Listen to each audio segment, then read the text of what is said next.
Welcome, everyone, to the Easy English Room podcast. Are you trying to improve your English speaking and listening abilities? If so, you're in the right place. Our podcast conversations are designed to help you build your English skills in a natural and effective way. That's right. We're so happy to have you back here at Easy English Room. Our goal is to help you move forward and reach a higher level in English. I'm Emma. And I'm Henry.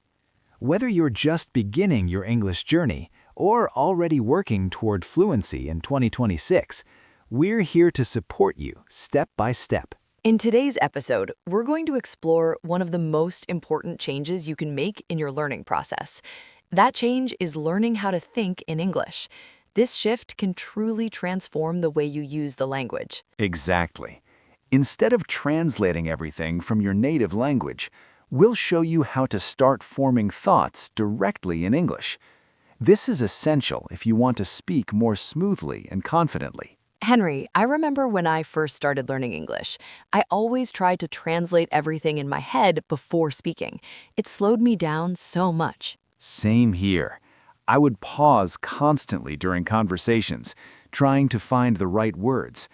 It felt like I couldn't keep up with the flow of the discussion. Yes, especially in fast situations, like ordering food or having a quick chat. I would miss my chance to respond because I was still translating. It's like running after a train that has already left the station. You're always behind. Exactly. But once you start thinking in English, that delay begins to disappear, and you feel much more in control. Today, we'll share practical strategies to help you make that transition. And before we continue, we've prepared something special for you, a free PDF guide filled with useful vocabulary and helpful tips to strengthen your ability to think in English. You can find the link in the description. Also, stay with us until the end, because our vocabulary expert, Charlotte, will join us to explain some key words and expressions from today's episode. Let's get started with our first tip, labeling the objects around you. Oh yes, I remember doing this. When I began learning English, my entire apartment was covered with sticky notes. It looked like a creative project. I did the same. I even labeled my mirror. Every morning, I'd see the word mirror while getting ready. What's amazing is how quickly your brain adapts. After some time, whenever I picked up a cup or opened the fridge, the English word came to my mind automatically. That's because you're connecting the object directly with the English word instead of translating. Exactly. Your environment becomes your classroom without extra effort. So the key idea here is simple. Surround yourself with English in your daily life, and your brain will start thinking in English naturally. Now, let's move to another helpful technique. Thinking in simple sentences. This one really changed things for me. At first, I thought I needed to form perfect, complex sentences in my mind, which made everything harder. Same mistake here. But then I realized that simple thoughts are enough. For example, I'm hungry. It's hot today. I need water. Yes, starting with basic sentences makes the process much easier and less stressful. And over time, those simple sentences naturally grow into more complex ones. It's like building something step by step. You begin small, then you expand. I remember standing at a bus stop and thinking, the bus is late. That car is fast. It felt basic, but it worked. I used to describe my daily tasks too, like I am washing dishes, I am reading a book. The best part is that you can practice this anywhere, anytime. Exactly. No tools required, just your thoughts. So don't worry about grammar perfection.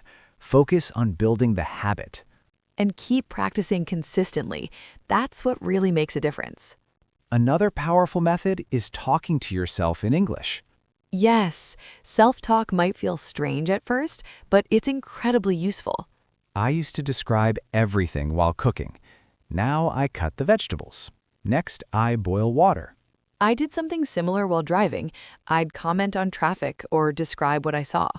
It keeps your brain active and engaged in English. And since you're alone, there's no pressure, no fear of making mistakes. Over time, it becomes natural. You don't even notice it anymore. You can also practice future conversations, like preparing for meetings or social events. That's a great way to build confidence before real situations. So don't be afraid to talk to yourself. It's one of the fastest ways to improve. Let's look at another simple but effective tip: changing your device settings to English. I remember switching my phone language to English. It was a bit challenging at first, but it helped a lot. I changed my apps too, especially social media. It felt like a mini English environment. Exactly. You start seeing and reading English all the time, which helps you learn naturally. You can do this on your phone, your computer, or even your TV. Just don't change everything at once. Start small to avoid feeling overwhelmed. Another useful strategy is describing situations in your mind. Yes. For example, if you're in a cafe, you can think, I'm ordering coffee. The place is busy. You can also imagine future events or review past experiences in English. That's called mental practice, and it really helps you prepare for real conversations. Next tip: keep track of your daily activities in English. Writing in a journal or planner is very helpful. It improves both thinking and writing skills. I used to write my to-do list in English every day. And it's motivating to look back and see your progress. Finally, let's talk about texting in English. Messaging friends or posting online in English is a great way to practice. I once had a friend, and we only texted in English. It really improved my confidence. It's easier than speaking at first because you have time to think and correct yourself. With practice, you become faster and more fluent. So try using English in your daily digital communication. We've shared many useful tips today on how to start thinking in English. Remember, consistency is the key. Make English a natural part of your everyday routine. Before we finish, let's review some important vocabulary from today's discussion. Enhance, to improve something. Game changer, something that creates a big impact. Process thoughts, to think and understand. Translate in your head, mentally switch languages. Overcomplicate, make things harder than necessary. Reinforce, strengthen a habit. Second nature, something that becomes automatic. Immerse, fully involve yourself. Fluency, speaking smoothly and easily. Consistency, regular practice over time. That was very helpful. Expanding your vocabulary is an important part of mastering any language. And that brings us to the end of today's episode.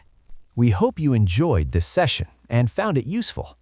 Keep practicing, stay motivated, and remember, you're not alone in this journey.